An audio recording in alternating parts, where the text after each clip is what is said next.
माझे मित्र आणि हरिभाई देसाई कॉलेजच्या इतिहास विभागाचे प्रमुख प्राध्यापक डॉक्टर गणेश राऊत सर आणि डॉक्टर ज्योती राऊत या आपल्याला आज आषाढी वारीच्या निमित्ताने पुण्यातील विठ्ठल मंदिरं आणि महाराष्ट्रातील संत परंपरा या संदर्भामध्ये माहिती देणार आहेत.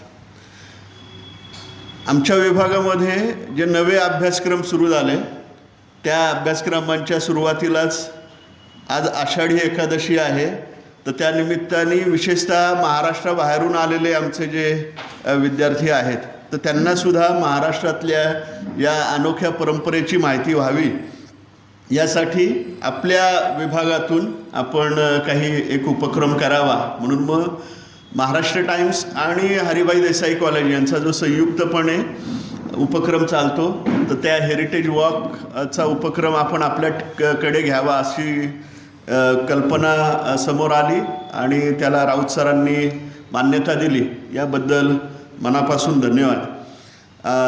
आवर students specially from other states, if they may not be most of the program will be in Marathi, but I will make sure that I will explain you all the details, so you be part of this program and we will definitely explain you what the narration and the discussion from the forum were. So thank you very much. त्यावेळेला आमच्या त्या कार्यक्रमाचं मध्ये अध्यक्षस्थानी doctor Ganesh Raut sir आहेत. मी पुन्हा एकदा आपल्या सर्वांचं स्वागत करतो आणि या निमित्ताने जमलेले सर्व जी ज्येष्ठ मंडळी आहेत तर त्यांचंही मनापासून स्वागत करतो आणि पुढचा कार्यक्रम आपण सुरू करावा अशी विनंती गणेश राऊत सरांना करतो. अगदी 2च मिनिटांमध्ये मी माझं मनोगत संपवतो.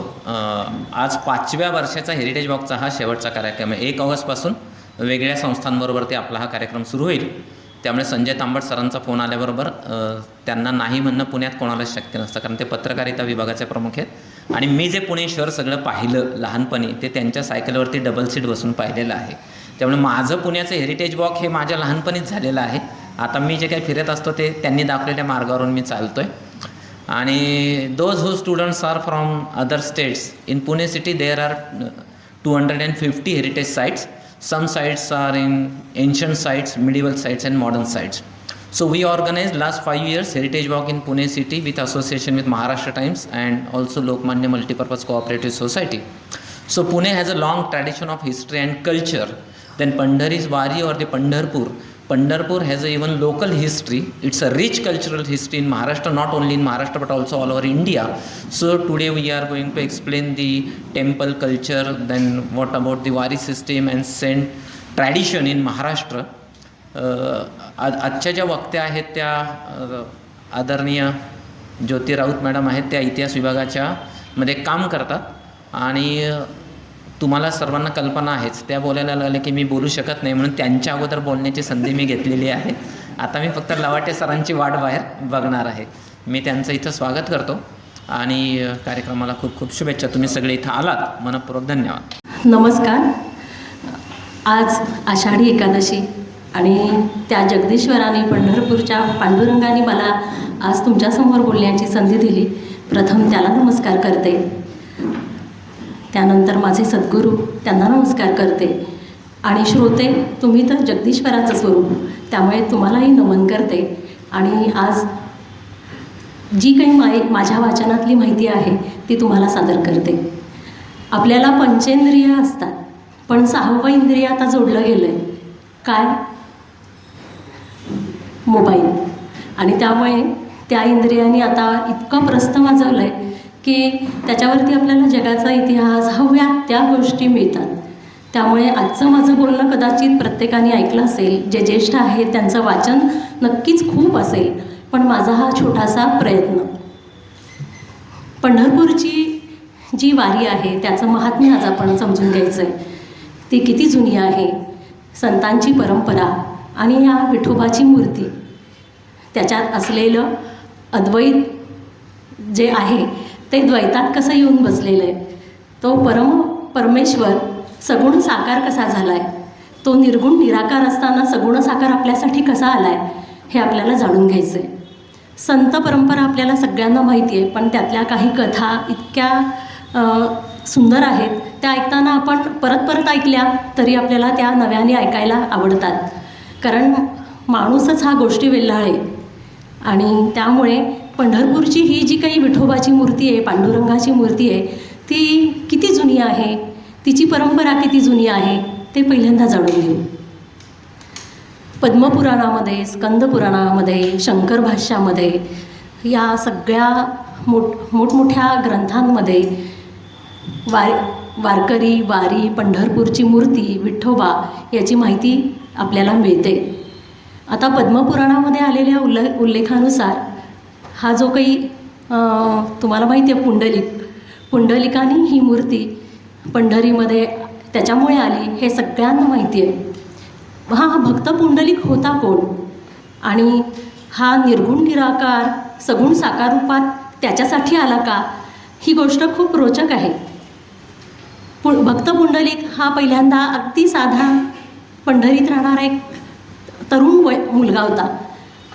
त्याची बायको, त्याचा आईबाबा पंढरपूरमध्ये राहत होते. तरुण बायको, आईवडिलांनी योग्य वयामध्ये या तरुणाचं लग्न करून दिलं मुलाचं. बायको खूप सुस्वरूप होती, दिसायला छान होती, पण स्वभाव थोडासा आनंदाचा आणि स्वतःच्या संसारात प्रपंचात रमणारा होता. त्यामुळे अत्यंत त्या काळाचा जर विचार केला, आता हा काळ पुंडलिकाचं जर पाहिला तर इसवी सनाचं 10वं किंवा 11वं शतक असं म्हणतात. आणि पुंडलिक प्रपंचात इतका रमून गेला की आईवडिलांकडं त्यांनी दुर्लक्ष झालं. त्याचं आईवडिलांकडं इतकं दुर्लक्ष झालं की त्यांना आता त्याच्यासोबत राहणं अवघड झालं. आणि म्हणून आईवडील रागाने त्याला म्हणाले, आता आम्ही काशीला निघून जातो. आईवडील गेल्यानंतर एका मैत्रिणीकडून या पुंडलिकाच्या बायकोला काशीचं महात्म्य कळतं आणि मग ती त्याच्यासोबत जातीये की आपण पण काशीला जाऊ. आता बायकोला काशीला घेऊन जायचं म्हटल्यानंतर त्यांनी एक घोडा विकत घेतला. त्या घोड्यावरती बायकोला बसवलं आणि मागे तो चालत निघाला. तेव्हा लोकदूषणांना त्याला खूप तोंड द्यावं लागलं. तो पुढे गेल्यानंतर आता अर्थातच पंढरपूर ते काशी हा रस्ता खूप मोठा आहे, पल्ला मध्ये मध्ये वाटेत राहावं लागतं. तर 2-3 कथा याला जोडलेल्या आहेत की रोहिदासाच्या इथे तो म्हणजे ज्या जागेवर थांबला तिथे त्याची चप्पल तुटली आणि तो रोहिदासाला भेटायला गेला, त्याची चप्पल दुरुस्त करून घेतली आणि ते पैसे त्याला जे द्यायचे ते गंगेत नेऊन टाक म्हणून रोहिदासाने सांगितले. रोहिदास हा खूप मातृपितृ भक्त होता आणि त्याची भक्ती पाहून पुंडलिक आश्चर्यचकित झाला. त्याच्या दारामध्ये गंगा, यमुना, सरस्वती नद्या प्रत्यक्ष पाणी भरतात असं जेव्हा त्यांनी पाहिलं की नदीमध्ये पाणी गंगेत पैसे सोडायला गेला तेव्हा जे हात त्यांनी बघितले होते तेच हात या रोहिदासाच्या अंगणामध्ये त्या स्त्रिया झाडत असताना पाहिलं आणि विचारलं. तर म्हणे, अरे लोक नदीमध्ये जे स्नान करतात त्यांचं पाप जिथे धुतात ते पापाचं क्षालन व्हावं, त्या पापापासून मुक्ती मिळावी म्हणून या गंगा, यमुना आणि सरस्वती नद्या माझ्या दारामध्ये येत आहेत. पण ते कारण त्याच्यासाठी नाही आहे, तर पितृभक्ती, नितांत श्रद्धा आणि त्यांच्यासाठी सतत उभं राहणं फार महत्त्वाचं आहे. आणि ही गोष्ट पुंडलिकाला खूप आतून जाणवली की आपण फार मोठी चूक केली आहे. मग तो काशीला जातो, आईवडिलांची भेट घेऊन येतो आणि 12 वर्ष घरी आणून त्यांची निरंतर सेवा करतोय. या सेवेचं फलित म्हणून की काय, तर विष्णू प्रसन्न होतोय आणि हा भक्त पुंडलिक मला बघायचा आहे म्हणून तो इथे पृथ्वीवरती आलेला आहे असं म्हणतात. आणि रात्री पुंडलिक पाय दाबत बसलेला आहे, मातृसेवा करतोय, पितृसेवा करतोय. ते झोपण्याची वाट पाहतोय आणि तेवढ्यात त्याला आवाज येतो पुंडलिकाला. पुंडलिक म्हणतो, कोण आलंय म्हणून मागे वळून पाहतो तर ते विष्णू रूप. पण विष्णू हे आहे हे पुंडलिकाला माहिती नाही आहे. तर हा पांडुरंग प्रत्यक्ष आलेला आहे आणि जवळचीच वीट त्यांनी त्याला उभी राहायला दिली आणि म्हणे, थांब, माझी आई झोपली की मी येतोच. आणि जेव्हा तो त्या मूर्ती नसती आहे तर ती प्रत्यक्ष सगुण साकार असा हा विष्णू दिसतोय. आणि नंतर आई झोपल्यानंतर तो गेल्यानंतर पाहतो तर हात लावतो, त्यांचा पदस्पर्श करतो तर त्याचं रूपांतर मूर्तीत झालेलं आहे. आणि मग दृष्टांत होतो. दृष्टांतामध्ये विष्णू म्हणतो, मी खूप खुश झालो आहे तुझी मातृसेवा पितृसेवा पाहून, तुला काय हवं आहे तू माग. तेव्हा तो म्हणतो की तुझ्या याच रूपामध्ये तू निरंतर या पंढरीमध्ये निवास कर, इथली इंद्रायणी नदी पवित्र कर, इथल्या भूमीमध्ये सगळं तुझं वास्तव्य असू देत आणि पुंडलिक वरद म्हणून तू प्रसिद्ध राहा. तथास्तूच होता अर्थात. आणि तेव्हापासून ही विठ्ठलाची मूर्ती तिथे सगुण साकार स्वरूपात उभी राहिली आहे, अशी एक कथा आहे. आता अनेक कथा आपण पाहतो, ज्ञानेश्वरांच्या पाहतो, एकनाथांच्या पाहू. या कथांमधनं आपल्याला त्या कथा खऱ्या आहेत का खोट्या आहेत हे सिद्धच नाही करायचं आहे. आपल्याला त्यातले भाव महत्त्वाचे आहेत. ज्या कथांमधनं ज्ञानेश्वरांनी या पुंडलिकाचं वर्णन केलं आहे, एकनाथांनी केलं आहे, तुकारामांनी केलं आहे, निवृत्तीदेवांनी केलं आहे, सोपानदेवांनी केलं आहे, मुक्ताबाईंनी केलं आहे, ज्या अर्थी नामदेवांनी केलं आहे त्या अर्थी हे सगळं खरं असणार आहे. कारण तो भाव आतमध्ये हवा, भक्ताचा भाव हा आतमध्ये हवा, तर तो बाहेर आपल्याला साक्षात दिसतो. आणि आता हेच समजून घ्यायचं आहे आपल्याला की हा जो भक्त पुंडलिक आहे तो मातृपितृ भक्ती करतोय. पुढे पंढरपूरचा अत्यंत चांगला भक्त झालेला आहे. तर असेच भक्तांची परंपरा, संतांची परंपरा या पंढरपूरमध्ये निर्माण झालेली आहे. गोदावरीपासून कृष्णा नदीपर्यंतचा सगळा पट्टा हा संत पट्टा म्हणून ओळखला गेलेला आहे. आता पंढरपूरचं मंदिर किती जुनं आहे तर इसवी सन 516मध्ये एक शिलालेख सापडलेला आहे आणि तो आत्ता म्हैसूरच्या संस्थानात आर्किओलॉजी डिपार्टमेंटमध्ये ठेवलेला आहे. तर तिथे असा उल्लेख आहे या पंढरपूरच्या मंदिराचा. तेव्हा मंदिर छोटं होतं, पुढे राजाश्रय मिळत गेला. मग तो विष्णुवर्धनाचा असेल, म्हणजे चोल साम्राज्याचा असेल, चालुक्य साम्राज्याचा असेल, होयसळ असेल, राष्ट्रकूट असेल, किंवा नंतरच्या काळामध्ये यादवांची सत्ता आल्यानंतर यादवांचा राजाश्रय या मंदिराला मिळाला. मंदिराची वाढ विकास होत गेला. आता आपल्या सत्तांचा आणि परकीय सत्तांचा विचार केला तर परकीय सत्तांनी पहिल्यांदा मंदिरं नष्ट केली आहेत, पण आपल्या सत्तांची भांडणं झाली, युद्ध झालं तरी मंदिरांना धक्का लागला नाही, मूर्तींना धक्का लागला नाही. हेच वैशिष्ट्य आपल्या सत्तांचं आपल्याला दिसतं. तर ही पांडुरंगाची जी मूर्ती उभी आहे ती युगे 28 उभी आहे. आता किती युग, हे युगकल्पना सगळी तुम्हाला पंचांगात दिसेल, तर ती तिथे आपण जाणून घेऊ. ज्याची गरज आहे ते समजून घेऊ. तर ही विठ्ठलाची मूर्ती वालुकाश्म या पाषाणातली आहे, 3 फूट उंचीची आहे आणि ही योगमूर्ती आहे म्हणून एकटी आहे. पुढे अनेक कथांमध्ये म्हणजे रुक्मिणी रागवली, मग ती जाऊन बसली तिथे, मग तिचंही मंदिर यायला पाहिजे म्हणून तिचं मंदिर. पण ही पहिल्यांदा मूर्ती जर पाहिली आपण ती एकटी आहे, म्हणजे ती योगमूर्ती आहे. आता योगाचं जे काही साधन आहे ती फक्त बसूनच करतात का तर नाही, तर ती उभी राहूनही करतात. हेच पांडुरंगाच्या या मूर्तीतनं आपल्याला कळतं की ताठ उभी मूर्ती आहे. मूर्तीचे डोळे अर्धे उघडे अर्धे बंद आहेत, कमरेवरती हात आहेत, डोक्यावरती किरीट आहे आणि काही जण म्हणतात तिथे शिवलिंग आहे. आता शिवलिंगाचा अर्थच आपण असा घ्यायचा की हा विष्णू आहे आणि शिवलिंग धारण केलेलं आहे, म्हणजे शिवाचं हरिहराचं मनोमिलन तिथे प्रत्यक्षात झालेलं आहे. याचं कारण दक्षिणेमध्ये आंध्र, कर्नाटक किंवा महाराष्ट्रात तुम्ही जर बघितलं तर पंढरपूरच्या या पंढरीचा किंवा या पांडुरंगाचे सगळे भक्त आहेत. आपल्या महाराष्ट्रामधनं जे वारकरी जातात त्यांना वारकरी म्हणतात, पण आंध्रातून आणि कर्नाटकातून जी माणसं तिथे येतात आपल्यासारखीच श्रद्धाळू माणसं आहेत, तर त्यांना हरिदास म्हणतात. तर हा दक्षिणेमध्ये खूप मोठा लढा म्हणजे संघर्ष झाला आहे, तो म्हणजे वैष्णव आणि शैवपंथीयांचा. शैवपंथीय आडवा भस्म लावायचे, वैष्णवपंथीय उभा गंध लावायचे, समोरासमोर जर दोघं आले तर एकमेकांशी बोलायचे नाहीत, रस्ता बदलायचे. इतका संघर्ष, मी श्रेष्ठ का तुझा देव श्रेष्ठ, माझा देव श्रेष्ठ. आणि हीच गोष्ट आपल्या धर्माला बांधून ठेवण्यासाठी अत्यंत घातक ठरलेली आहे. आपल्यामध्ये ऐक्य त्यामुळेच राहिलं नाही आहे. जर इथे आपल्या देवांमध्ये भेदाभेद लोकांनी केला आहे तर कसा काय इथला राजकीय समाज, सांस्कृतिक समाज एकत्र राहील. आणि त्यामुळे विठ्ठलाला हेच दाखवायचं आहे की शिव आणि म्हणजे विष्णू आणि शिव एक आहेत.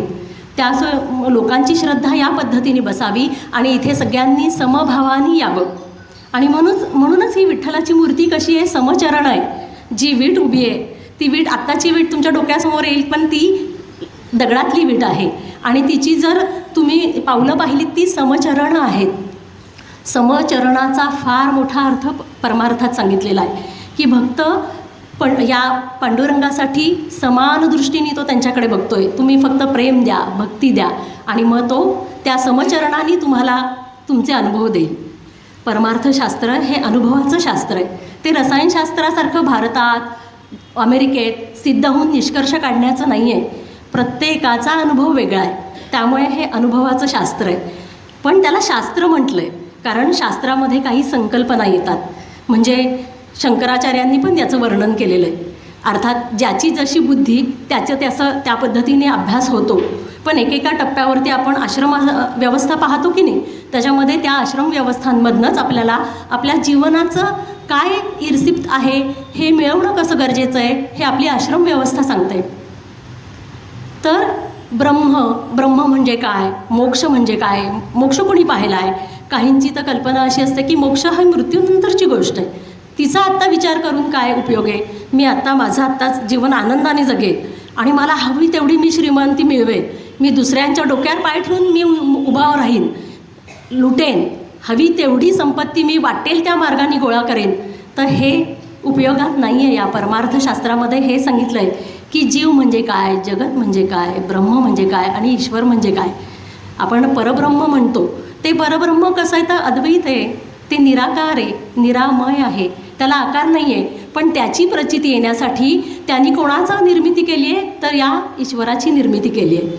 हे खूप कंटाळवाणं वाटेल तरुण मुलांना, पण तुम्ही एकेका वर गेल्यानंतर तुम्हाला याचे अर्थ आपोआपच तुम्ही त्याच्याकडे वळाल. जेव्हा तुम्ही भक्ती करताल तेव्हा ती भक्ती तुम्हाला ज्ञानातूनच पुढे घेऊन जाईल. 4 मार्ग आहेत आपल्याला मोक्षाचे मिळण्यासाठी. पहिल्यांदा आधी पण मोक्ष म्हणजे काय समजून घेऊयात. मोक्ष म्हणजे काय तर 2 अर्थ त्याचे सांगतात. एक म्हणजे मी आत्ताच्या जीवनामध्ये अत्यंत आनंदी, निर्भय, शांतपणे जीवन जगणं, समाधानी जीवन जगणं, याला मोक्ष म्हणतात. मग हे सगळं जगणं करण्यासाठी आपली कृती कशी हवी आहे ही ज्याने त्याने ठरवायची आहे. जर आपल्याला असं जीवन जगायचं असेल तर असा मोक्षाचा अर्थ एक आपण काढतो. आणि दुसरा अर्थ असा आहे की या जन्म मृत्यूच्या चक्रातून आपल्याला बाहेर पडायचं आहे. मग ते आपल्या हातात आहे का? हो, नक्कीच आहे. मग त्याच्यासाठी आपल्याला गुरु लागतात, सद्गुरू लागतात. गुरु तर लहानपणापासून आपल्याला मिळतात, वेगवेगळ्या विषयांमधले गुरु मिळतात. पण सद्गुरूंची ओढ लागली, यातलं थोडंसं अभ्यास केला, नामस्मरण झालं आणि तुमचं पुण्य तुमच्या गाठीशी आलं की गुरूंची प्राप्ती होते आणि ते तुम्हाला बोट धरून घेऊन जातात पुढच्या मार्गाला. मग हा जन्ममरणाचा फेरा चुकतो. त्याच्यात आपल्याला आत्ता तरुण वर्गाला पडायचं नाही आहे, पण मोक्षाची पहिली जो काही अर्थ आहे तो नक्कीच आपण आपल्या जीवनासाठी लावू शकतो. तर आता हा जो पांडुरंग आहे त्याची आपण सगळी पाहिली की त्याच्या तो पुंडलिकासाठी आला आहे. पण येण्याचं कारण इथला सगळा जनसमुदाय आहे, इथली माणसं आहेत आणि सगळ्यांनी त्या पुंडलिकासारखं व्हावं. कुणीतरी असं उदाहरण कुणीतरी दिलेलं आहे त्यांनी आपल्याला की त्याच्यासाठी मी आलो ना तर मी तुझ्यासाठी पण येईन. पण तेवढी भक्ती, तेवढं प्रेम, तेवढा आनंद तू तुझ्या हृदयामध्ये निर्माण कर. तुझ्या हृदय कमळामध्ये मीच निवास करतो. आणि म्हणूनच संतांनी भौतिक गोष्टींचा त्याग केलेला आहे. त्यांनी त्यांचं सगळा आनंद बाह्य गोष्टींवर ठेवलेला नाही, आतमध्ये. आणि जेव्हा त्या हृदय कमळामध्ये तो परमेश्वर उमलतो तेव्हा तुम्हाला बाह्य गोष्टींच्या ह्याच्यात तुम्ही पडतच नाही. तो मी एक होतो. तुम्ही दत्तांची आरती म्हणत असताल, मी तूपणाची झाली बोळवणं एका जनार्दनी श्रीदत्त ध्यान. म्हणजे तू मी हा वेगळा नाहीच आहे. आणि संत आपल्याला हेच सांगतात. मग संत कोण आहेत? बहिणाबाई म्हणतात संत कोण? तर संत हे प्रत्यक्ष परमेश्वराचे डोळे आहेत. मग संत म्हणजे अत्यंत परमेश्वराचे डोळे असलेली व्यक्ती, अत्यंत निर्भय व्यक्ती, शांत, दृढ, नित्य, जे कायम आहे अशी व्यक्ती म्हणजे संत आहे. मग आता संतांची परंपरा आपल्या इथे येण्यापूर्वी काही गोष्टी समजून घेणं फार आवश्यक आहे. ती म्हणजे अशी की पंढरपूरची जी काही हा विठोबा आहे. आता विठोबाचा अर्थसुद्धा बघा. प्रत्येक शब्द, भाषा, ज्ञान आणि तिथून आपल्याला होणारं आकलन फार महत्त्वाचं आहे. आपले शब्द. तर आता विठोबा, वी म्हणजे जाणणे. आपण वेद पाहतो ना, वेद हा शब्द विद या धातूपासून आला आहे. वी म्हणजे ज्ञान. मग कोणतं ज्ञान? जे आपल्याला माहिती नाही आहे असं ज्ञान. आणि ठोबा म्हणजे काय, तर उभं असणं. जे ज्ञान उभं आहे ते तुला देण्यासाठी आहे, ज्ञान चराचरात भरून राहिलेलं आहे, ते मिळव. मग कोणतं ज्ञान, त्यासाठी संतांना पकड. मग एक संत, एक ग्रंथ आणि एक मंत्र तुम्हाला तिथपर्यंत पोचवतो. आता हा जो काही पांडुरंग आहे तर ते विष्णूचं रूप आहे असं म्हणतात. मग आता विष्णूचं रूप आहे तर मग विष्णूचं विठू कसं झालं, विठ्ठल कसं झालं, तर राष्ट्रकूटांचाही राजा एक विष्णुवर्धन सांगितलेला आहे. शिवाय गोदावरी आणि कृष्णा यांच्या म्हणजे मधल्या पट्ट्यामध्ये वेंगी नावाचं एक राज्य होऊन गेलेलं आहे चोलांचं, चालुक्यांचं. बदामीचा चालुक्य आणि त्यात अत्यंत महत्त्वाचा राजा होऊन गेला आहे तो म्हणजे पुलकेशी दुसरा. आणि त्यांनी नर्मदेच्या काठावरती हर्षवर्धनाला पराभूत केलेलं आहे आणि सांगितलं आहे की तू खाली दक्षिणेत यायचं नाही, मी वरती येणार नाही, ही त्यांची सीमा ठरली आहे. तर अत्यंत असा पराक्रमी राजा होऊन गेला आहे. 3 समुद्राची सगळी भूमी त्याच्याकडे आहे आणि त्यामुळे एवढं मोठं राज्य सांभाळण्यासाठी आपली जवळची माणसं भाऊ असावेत म्हणून त्यांनी स्वतःच्या भावाला तिथे बसवलेलं आहे वेंगीच्या राज्यात. त्याला वेंगीचं राज्य म्हणतात. तर त्याचं नाव विष्णुवर्धन आहे आणि या विष्णूच्या एका शिलालेखामध्ये विष्णूला विठू म्हटलेलं आहे, विठू किंवा विठू. आणि त्यावरनं हे विष्णूचं रूप आहे, कृष्णाचं बाळरूप आहे, मथुरेतून आलेलं आहे म्हणून त्याला विठोबा असं म्हणतात. आता आपण पुढे विचार केला की संतांची परंपरा, वारकरी परंपरा महाराष्ट्रात काय भारतभर आता जगभर सुरू झाली आहे. त्यामागे काय हेतू होता, संतांनी ही निर्मिती का केली, भागवत धर्म म्हणजे काय, तर भागवत म्हणजे भगवंत आणि त्यांनी सांगितलेला धर्म तो भागवत धर्म. मग हा भागवत धर्माचं पालन करणारा वारकरी पंथ आहे आणि या वारकरी पंथामध्ये खूप मोठी संतांची मालिका आपल्याला तयार झालेली दिसते. आता ही एक कथा पुढे येणारच आहे. त्याच्यामध्ये जर तुम्ही पाहिलं की हे संत भानुदास आहेत. हे कोण आहेत माहिती आहेत का कोणाला, ज्येष्ठांना? भानुदास कोण आहेत? हां, एकनाथ महाराजांचे पणजोबा आहेत. हां, तर म्हणजे बघा ते सुद्धा त्यांचे या पंढरीची वारी करायचे. तर ज्ञानेश्वरांचे वडील वारी करायचे असे उल्लेख आहेत. म्हणजे किती प्राचीन ही परंपरा आहे वारीची. वारी म्हणजे काय, तर फेरी, खेप. नित्य नियमितपणे पंढरपूरला एखादा भक्त जेव्हा जातो तेव्हा त्याला वारी म्हणतात. आणि मग हा भक्त कशासाठी जातो, त्या निर्गुण निराकार स्वरूपाला सगुण साकारात पाहण्यासाठी जातो, आतला आनंद मिळवण्यासाठी जातो, आजूबाजूला आनंद पेरण्यासाठी जातो. आणि हा धर्म टिकण्याची जी काही प्रोसेस आहे ती याच्यातूनच होते. मग याची गरज काय पडली, तर इथला धर्म बुडतो की काय अशी परिस्थिती का निर्माण झाली, तर 1296 म्हणजे ज्ञानेश्वरांच्या संजीवन समाधीनंतर इथे अल्लाउद्दीन खिलजीचं आक्रमण महाराष्ट्रावरती झालं. आता अल्लाउद्दीन खिलजी कोण काय हे सगळं तुम्ही इतिहासातनं तुम्हाला जाणून घ्यायला मिळेल. आता एवढं सांगितलं तर आपल्याला अनेक गोष्टींच्या कथांचा आनंद घेणं राहून जाईल. तर अल्लाउद्दीन खिलजी हा खिलजी घराण्यातला बादशाह नंतर झाला. त्यांनी अर्थात धोक्याने ही गादी मिळवून घेतली स्वतःच्या चुलत्याला मारून. म्हणजे तो किती अविश्वासू, आक्रमक आणि आजच्या शब्दात म्हटलं तर डेंजर असा. पद्मावत शब्द तुम्ही पाहिला, पद्मावत पिक्चर पाहिला असेल, त्यातला जो अल्लाउद्दीन खिलजी आहे तोच हा. तर या अल्लाउद्दीन खिलजींनी 1296 यादवी राज्यावरती आक्रमण केलं. अर्थात ही आक्रमणं संपत्ती, राज्यविस्तार यासाठीच होता. तसं भारताला या आक्रमणांचं हे नव्हती का, परंपरा नव्हती का, तर होतीच. कारण एक ऐक्य नव्हतं म्हणून परकीय लोक भारतावरती आक्रमण करत होते. आजचा पाकिस्तान हा वायव्य भारत आणि तिथून 7व्या-8व्या शतकापासून भारतावर आक्रमणं झाली आहेत. मोहम्मद घोरी, मोहम्मद गझनी यांची तर 13 वेळा 17 वेळा आक्रमणं झाली आहेत. भरपूर संपत्ती यांनी भारतातून लुटून नेली आहेत. मंदिरं तोडफोड केली आहे, कारण मंदिरांमध्ये खूप संपत्ती साठवली जायची, देवाला ती अर्पण केली जायची आणि त्यामुळे ही माहिती कळायची त्यांना. आणि शिवाय दुसरं म्हणजे धर्मप्रसार आणि इथला धर्म नष्ट करणे हा मुख्य हेतू असायचाच. तर अशी आक्रमणांची परंपरा आपल्याला 10व्या-11व्या शतकात दिसते. आणि मग पुढे अल्लाउद्दीन खिलजी दक्षिणेमध्ये आला. त्यांनी मदुराईपर्यंत आक्रमणं करत राहिला. त्याचा जो मलिक काफूर नावाचा हे देवगिरी मलिक काफूर हा त्याचा सेनापती होता. तर त्यांनीसुद्धा त्याच्याबरोबर भरपूर मदत केली आहे. मदुराईपर्यंत तो गेलेला आहे. आणि यादवांचं जे राज्य होतं तर तिथेही त्यांनी आक्रमण 1296मध्ये केलं आहे. त्यानंतर परत 11 वर्षांनी इथे आक्रमण केलेलं आहे. 2 वेळा लुटून नेलेलं आहे हे राज्य आणि अत्यंत श्रीमंत राज्य देवगिरीचं. आणि पुढे त्याचं दौलताबाद हे नामकरण झालेलं आहे. आता बघा, इस्लामी सत्ता, औरंगजेबाचं आक्रमण पुढच्या काळात, अफजलखानाचा स्वारी, या काळामध्ये मंदिरांची तोडफोड करतच सगळे खाली दक्षिणेमध्ये आलेले आहेत. त्यामुळे आपल्याला हे बघायचं की इथला धर्म बुडतो की काय, इथल्या मंदिरांचं रक्षण होत नाही आहे. जर इथले राजसत्ता इथल्या माणसांचं काय, धर्माचं रक्षण करू शकत नाही, इथल्या मूर्त्यांचं रक्षण करू शकत नाही, तर इथल्या माणसांचं रक्षण नाही करू शकणार. हे त्यांना सांगायचंच नव्हतं, तर दाखवायचं होतं कृतीतून. आणि अशा पद्धतीने या आक्रमणांना बळी पडण्याचं कारण म्हणजे आपल्यामध्ये ऐक्य नसणं.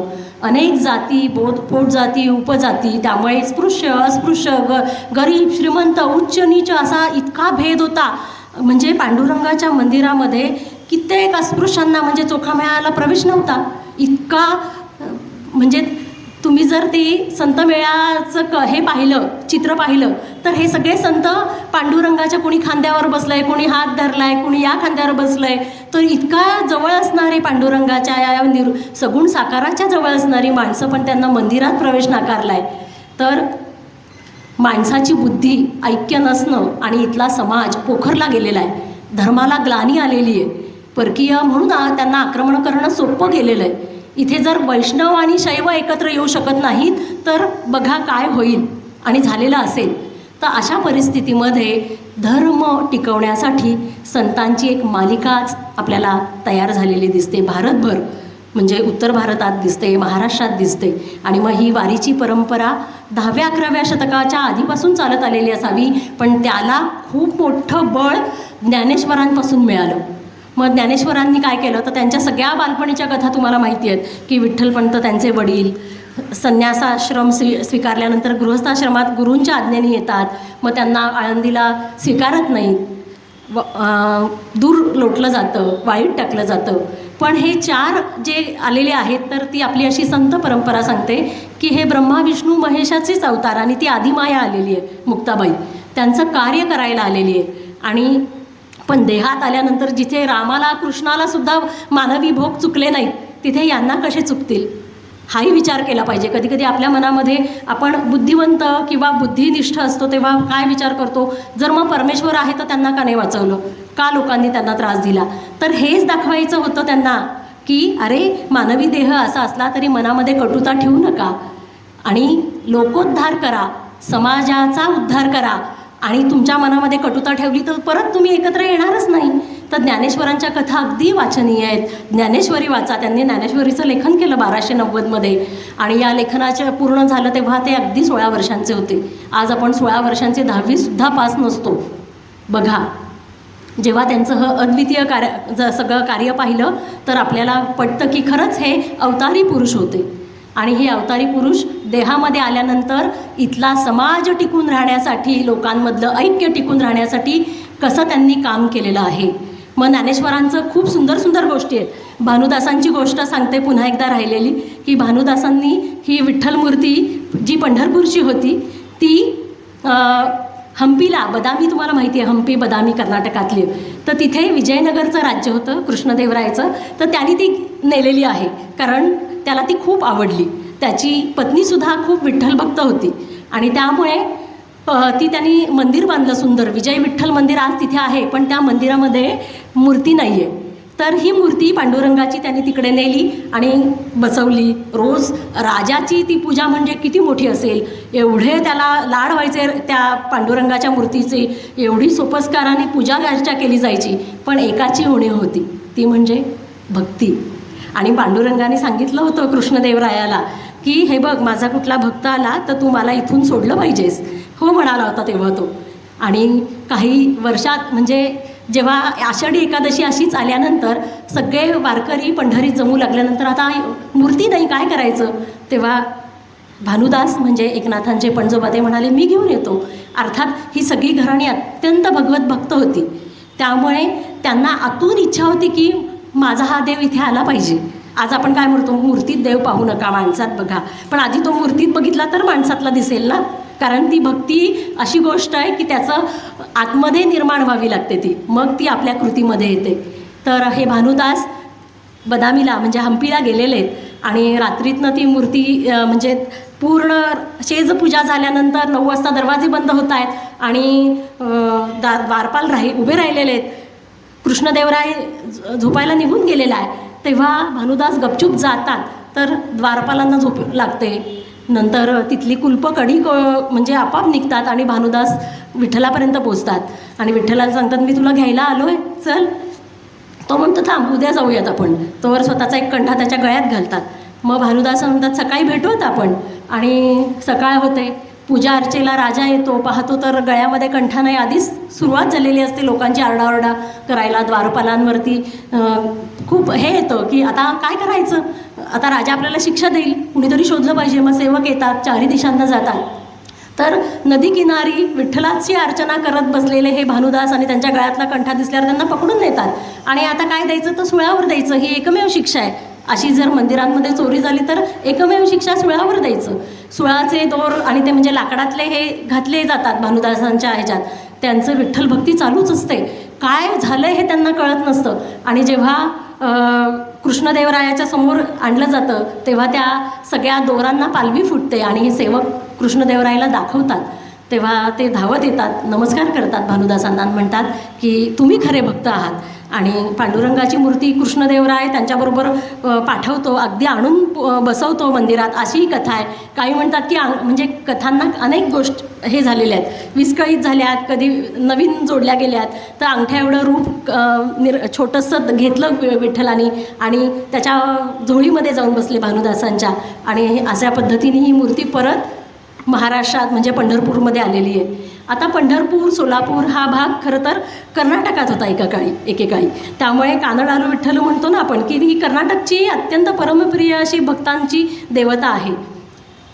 सोलापूर आणि पंढरपूरला गेलात तर खूप कानडी भाषेत बोलणारी माणसं तुम्हाला दिसतात. तर किती जुनं आहे हे तुम्हाला लक्षात येईल. तर हे जी काही वारीची परंपरा आहे, हा भागवत धर्म आहे.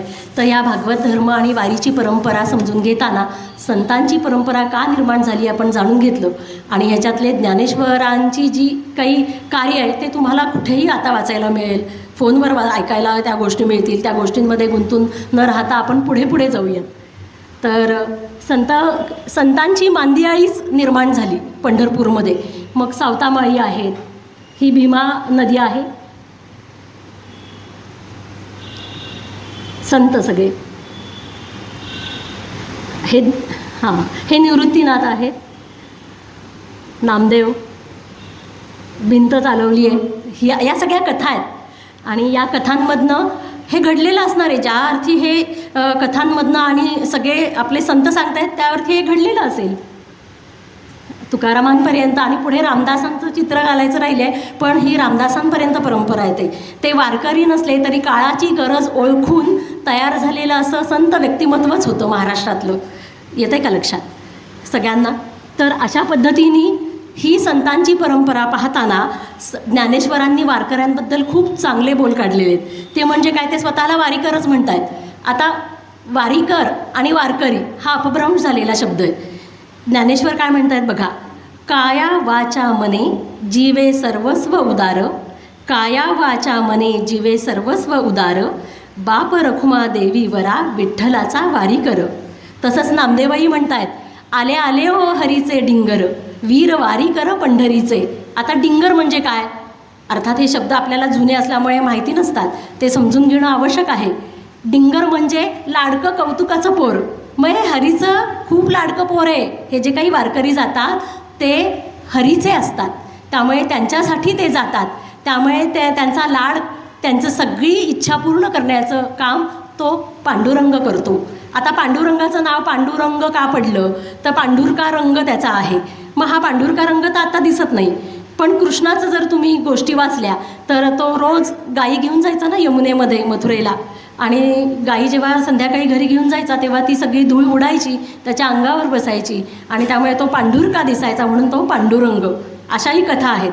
अशा सगळ्या शब्दांच्या गोष्टी आपण जाणून घेतल्या की मग हळूहळू हळूहळू आपलंही प्रेम निर्माण होतं आणि आपणही या वारकऱ्यांच्या संतांच्या मार्गावरती एक संत धरतो, एक मंत्र करतो आणि एक ग्रंथ धरतो. आता एकाच ग्रंथातनं कसं कळेल, एकच संतातनं कसं कळेल, तर वेदांचं ते सगळं निरूपण, वेद अनाकलनीय झाले काळानुरूप, तेव्हा ते उपनिषदात आले. मग उपनिषद म्हणजे काय, तर गुरुच्या शेजारी बसून समजून घ्यायचं. काय तर ह्या सगळ्या वेद समजून घ्यायचे. मग ते अजून अवघड झाले त्या काळामध्ये. काळाचा महिमाच आहे हा. अवघड गोष्टी अजून अवघड होतात आणि सोप्या करायला जाण्यासाठी मग काहीतरी परंपरा निर्माण होतात. मग उपनिषद अवघड झाली, मग स्मृती आल्या, श्रुती आल्या, पुराणं आली, कथांमधनं तो सगळा भाग ओला गेला आणि अजून सोपं करून माणसाला ते तत्त्वज्ञान सांगितलं गेलं. मग द्वापारयुग म्हणतो आपण, सत्ययुग होतं.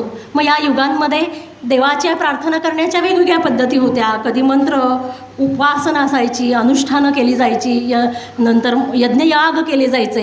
हे त्या काळामध्ये केले जायचे. पण आजचा कलियुगामध्ये एकच काम आहे फक्त, ते हरीनीच सांगितलेलं आहे, फक्त नाम घे, नामसाधना, आणि ती नामसाधना तुला माझ्यापर्यंत पोचवेल, हे सगळं ज्ञान तुला करून देईल. मग हे मार्ग 4 आहेत: कर्म, ज्ञान, भक्ती आणि योग. उपासना आहेच आहे, पण योग. आता ज्ञानेश्वर हे योगमार्गी आहेत, पण ते मग वारकरी पंथाकडे कसे काय आले, भक्ती मार्गात, भागवत धर्मात कसे आले, तर त्या काळाची ती गरज होती. ज्ञानेश्वरांच्या कथेनुसार तुम्हाला लक्षात येईल की ज्ञानेश्वरांना त्यांच्या भावानीच भाऊच गुरु झालेत निवृत्तीनाथ. मग कसे झाले, काय झाले, ह्या गोष्टींमध्ये आता गुंतून पडायला नको. खूप कथा आहे. एक कथा सांगितली तरी इथे 5 वाजतील संध्याकाळचे. तर या कथा सांगण्यापेक्षा आपण हे 4 मार्ग जाणून घेऊ की भक्ती आणि ज्ञान हे 2 मार्ग बरोबर जाणारे आहेत. म्हणजे काय, तर ज्ञान म्हणजे काय, तर परमार्थ. परम अर्थ म्हणजे काय, तर तो जो काही परमेश्वर आहे, निर्गुण निराकार आहे, तो अर्थ मला जाणून घ्यायचा आहे. आणि तो जाणून घेण्यासाठी जो आनंद मला मिळणार आहे त्यासाठी कुठल्या मार्गाने जायचं आहे, तर मला आधी शास्त्र कळू देत. मग शास्त्र कोणतं आहे, तर मग तुम्ही उपनिषद पुराणं वाचा, जर तुम्ही खूप बुद्धिनिष्ठ आहात तर. मग ते जर कळत नसेल तर तुम्ही मग एखादा संतांचा ग्रंथ वाचा. पण संतांचा ग्रंथ इतका सोपा नाही आहे बरं का. बघा ज्ञानेश्वरी उघडून किती जणांनी निरूपण केलेलं आहे. साखरे महाराजांनी केलं आहे, गुलाबराव महाराजांनी केलं आहे, त्यांचे शिष्य बाबाजी पंडितांनी सुद्धा तिला गूढार्थ दीपिका नाव दिलेलं आहे. भावार्थ दीपिका ज्ञानेश्वरांची, पण जेव्हा ते सांगतात बाबाजी पंडित, तर ते म्हणतात ही गूढार्थ दीपिका आहे, खूप गूढ अर्थ तिच्यामध्ये, आणि ती जुनी मराठी भाषा आहे. पण ज्ञानेश्वरीचाच जन्म केवळ त्या काळात संस्कृत भाषा अनाकलनीय झालेली होती, ती काही वर्णापर्यंत सीमित झालेली होती. मग आज जीवनातलं दुःख दूर करायचं आहे, आनंद मिळवायचा आहे, भक्ती करायची आहे, तर मला खरं ज्ञान झालं पाहिजे ना. मग ज्ञान कशातनं होईल, तर परमेश्वराच्या भक्तीतून होईल. आणि भक्ती केली की ज्ञानापर्यंत तू येऊनच पोचशील. ती कथा म्हणजे ज्ञानेश्वर आणि नामदेवांची कथा आहे. एक ज्ञानाचा देव आहे ज्ञानेश्वर आणि एक नामाचा देव आहे नामदेव. आता कर्म हा एक मार्ग आहे परमेश्वरापर्यंत पोचायचा. मग तो कर्म तुम्ही निष्काम कर्म करायला पाहिजे.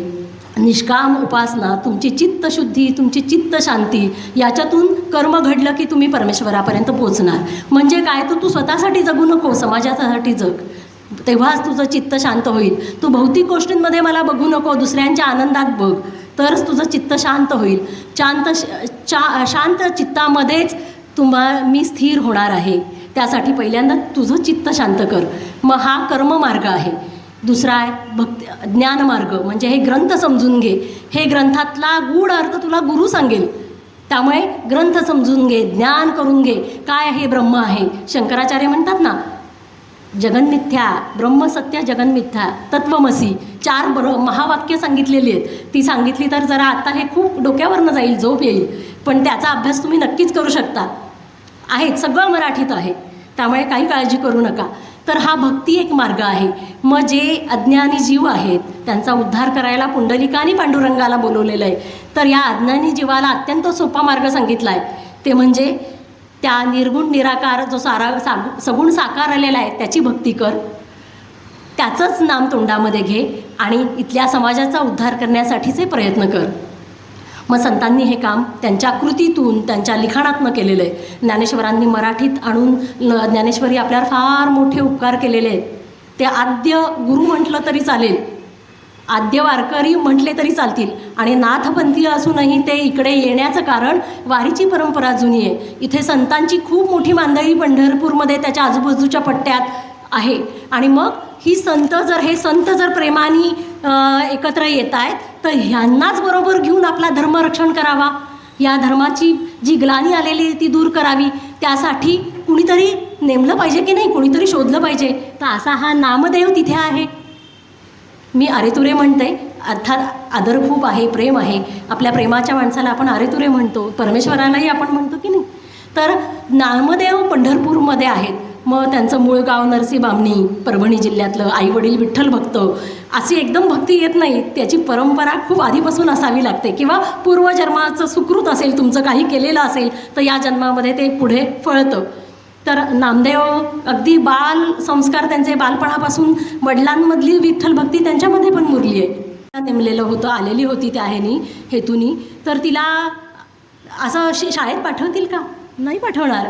त्यामुळे तिची सेवा निष्ठेने करता करता ती परमेश्वरापर्यंत पोहोचली आहे. दळणकांडण करता करता परमेश्वराने तिला, त्याच्यासाठी तो धावून आलेला आहे. तिच्याबरोबर दळण दळतोय, पीठ लागतं, या सगळ्या कथा तुम्हाला माहिती आहे. आणि नामदेवांनी समाज उद्धाराचं काम खूप मोठ्या प्रमाणामध्ये केलं आहे. सगळ्या लोकांना एकत्र आणलं आहे. नाचू कीर्तनाचे रंगी, ज्ञानदीप लावू जगी, हे त्यांचं ब्रीदवाक्य आहे. बघा, नामदेव हे ज्ञानदेव झालेले आहेत पुढे कामातून, की ज्ञानदीप का लावायचा आहे, तर ज्ञानेश्वरांनी समाधी घेतली आहे. त्यांच्यानंतर 54 वर्ष ज्ञानेश्वरानंतर 54 वर्ष ज्ञानदेव पुढे राहिलेले आहेत, जगलेले आहेत. 1270मध्ये नामदेवांचा जन्म झालेला आहे, 1275मध्ये ज्ञानेश्वरांचा जन्म झाला आहे. पण तीर्थाटन करून आणलेले आहेत ज्ञानेश्वरांनी, पंढरपूरमध्ये गेलेत, संतांना भेटलेले आहेत. पुढे गुरुची हे मिळावी, मुमुक्ष राहील हा, म्हणजे ह्याला मोक्षाची अपेक्षा राहील, पण हा जीवनमुक्त होणार नाही, कारण त्याला तो पंढरपूरच्या मूर्तीमध्ये देव पाहतोय. देव चराचरात आहे हे त्याला सांगायचं आहे. आणि म्हणून मुक्ताबाईंनी त्यांना गुरूंसाठी पाठवलेलं आहे विसोबा खेचरांकडे. या सगळ्या कथा तुम्हाला ऐकायला मिळतील. तर हे नामदेव ज्ञानेश्वरांच्या संजीवन समाधीच्या वेळेस, त्यांच्या तीर्थाटनाच्या वेळेस भारतभर जाऊन उत्तरेत गेलेले ज्ञानेश्वरांबरोबर ही चारी भावंड, पंढरपूरचे अनेक संत, नामदेव, जनाबाई, हे सगळे उत्तर भारतात गेलेले आहेत. मारवाड, राजस्थान, हरिद्वार, प्रयाग, काशी सगळीकडे फिरून आलेत. आणि या इस्लामी आक्रमणामुळे हा धर्म कसा सुरक्षित राहिलेला नाही, इथल्या स्त्रियांचं शीलरक्षण होत नाही आहे. त्यासाठी तुला आता काम करायचं आहे, हे कृतीतून दाखवलेलं आहे. ती धर्म परिस्थिती दाखवायची आहे. आणि म्हणून मग परत आल्यानंतर संजीवन समाधी ज्ञानेश्वरांनी घेतली आहे, तेव्हा त्यांची 4ही मुलं नामदेवांची बरोबर आहेत आळंदीत. त्यांनी ती सेज तयार केली आहे सगळी. आणि निवृत्तीनाथांचं जे वर्णन आहे, त्यांना जे काही देहात त्रास होतोय, जरी परमेश्वर अवतार असेल तरी, मुक्ताबाईंची काय अवस्था होती आहे, सोपानदेवांची काय अवस्था होती, ही केवळ नामदेव गाथेतनं आपल्याला कळते. खूप मोठा असा नामदेवांचा गाथा आहे. तुकारामांचा गाथा आहे पुढच्या काळात, पण नामदेवांनी पण गाथा लिहिला. आणि ते पहिले आद्य म्हटलं तरी चालेल, पहिले चरित्रकार आणि आत्मचरित्रकार आहेत. त्यांनी या सगळ्याची वर्णनं लिहिली आहेत. जनाबाईंचे 350 अभंग यांच्याच गाथेमध्ये सापडतात आपल्याला.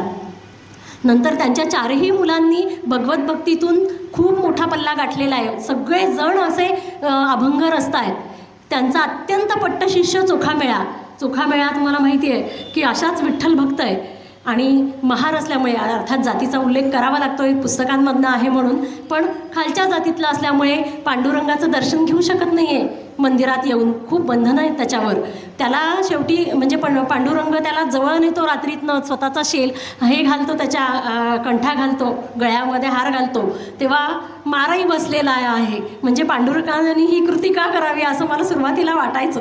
आणि या चोखामेळ्याला इंद्रायणीच्या चंद्रभागेच्या पलीकडे जा म्हणून सांगतात राहायला. तू इथं राहायचं नाही आता, फार पांडुरंग करतोस, म्हणून मग तो पलीकडे गेला आहे चंद्रभागेच्या. तिथे त्यांनी एक दीपमाळ बांधलेली आणि त्या दीपमाळेवर चढून तो पांडुरंगाचं मुखदर्शन घेतोय. किती प्रेम असावं माणसाचं. बघा, आपण एवढं प्रेम करू शकतो? तर एवढं प्रेम आहे चोखामेळ्यांचं. बरं, त्यांचा मृत्यूसुद्धा किती कसा झाला आहे, तर तिथल्या बादशहानी सीमा भिंत बांधायचे. आणि ही भिंत बांधण्यासाठी सगळ्या या लोकांना बोलवलेलं आहे. ह्याला पकडून नेलं आहे बादशहाच्या लोकांनी आणि मंगळवेढ्याला तिथं सीमा भिंत बांधताना ती भिंत अंगावर कोसळून चोखामेळा मरण पावलेला आहे. तेव्हा पांडुरंगाला भयंकर दुःख झालं आहे. मग आता कसं शोधायचं, कारण तिथे अनेक लोक मरण पावली आहेत. नामदेव खूप रडलेले आहेत की माझा हा आता कसा मी त्याला शोधू. तेव्हा विठ्ठलाने दृष्टांत दिला आहे की ज्या हाडांमधनं आवाज येईल ना विठ्ठल विठ्ठल, ती हाडं गोळा करून आण. आणि त्याची ती हाडं गोळा करून आणलेली आहेत नामदेवांनी.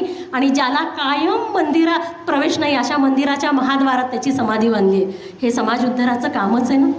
केवढं मोठं काम केलं आहे. म्हणजे हे खरंच आणि पुढे ज्ञानेश्वरांच्या समाधीनं सोहळा पार पडल्यानंतर परत पंढरीत येऊन ते 20 वर्ष उत्तरेत गेलेले आहेत. मग गुरुग्रंथ साहिबा ह्या शिखांचा हे आहे ना ग्रंथ, त्याच्यामध्ये 61 पदरचना हिंदीमधनं करणारे नामदेव पहिले संत आहेत. अशी ही संतांची परंपरा पुढे मध्ये 200-250 वर्ष गॅप होतो. म्हणजे संतांची मालिका मग पुढे आपल्याला एकनाथांचा सगळा इतिहास कळतो, गोष्टी कळतात.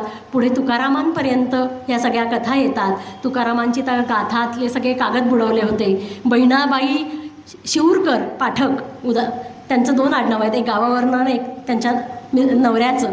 तर त्यांनी गंगाखेडला राहणाऱ्या त्या पुढे कोल्हापूरला आल्या. वयाच्या 4थ्या वर्षी लग्न झालं आहे, 30 वर्षाचा नवरा आहे, अशी म्हणजे वयाचा विचार न करता लग्न झालेले आहेत. पण पूर्व संचित खूप चांगलं आहे, विठ्ठल भक्ती आहे. आणि स्वप्नामध्ये ह्यांचे तुकारामांचे अभंग कुठे पोहोचलेत बघा.